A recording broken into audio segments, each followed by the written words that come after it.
Dr. Mark Besançon here with DrMark.Vet Innovations. I just want to go over a little bit about the K-Steinman pins that I designed.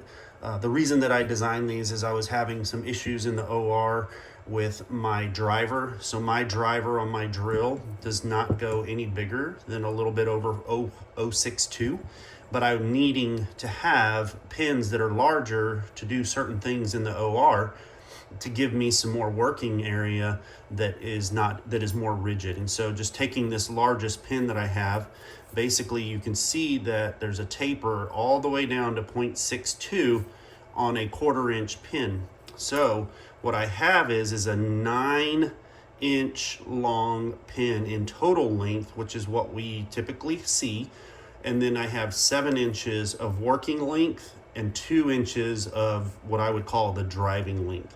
And so this large pin will not fit into this driver, but if you turn it around, it will fit in, and you can then drive this large pin into the area that you need. So what would that be used for? So a couple of scenarios that you might use this on. One, and the most common, would be on a TPLO. So let's say a TPLO, you've made your cut, which is depicted by this line, and you need a pin to go in here to rotate that segment. And many times you've already been using a K-wire driver because you've added a stay pin here. Maybe you've been using the TPLO osteotomy guide and you were putting some 045 or 062 pins into the guide, so you have that driver already in your drill. But you need a pin that's a little bit larger to give you that rotational strength so it doesn't bend. So what you then do is you don't need to change your driver out.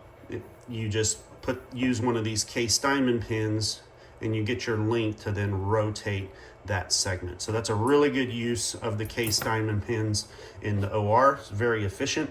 The other is a distal physeal fracture of any segment, mainly femurs, where we might see those in large breed dogs when they have a fracture of the distal femur and you want to use a cross pin technique, but your little K-wires are not going to be sufficient from a size standpoint.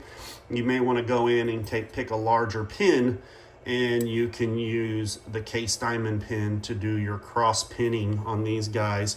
And if you have a driver that only accepts K-wires, as does mine, then you're a little bit limited unless you get the bulky Jacobs chuck, which then becomes more of a hassle and can be really difficult to use.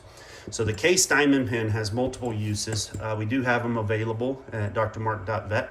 On my innovations page, you can check those out, but they do come in a variety of sizes from 5/64 all the way up to 1/4, and the K-wire driver end is 0.062 on that side, so it's going to fit any K-wire driver that you may have, and you can appreciate how I'm using it intra-op here and the driver as well. If you have any questions, definitely reach out. If you want to order, email us at sales@DrMark.Vet. I hope this explained how we use the K-Steinman pins, and please let us know if we can help. Thanks.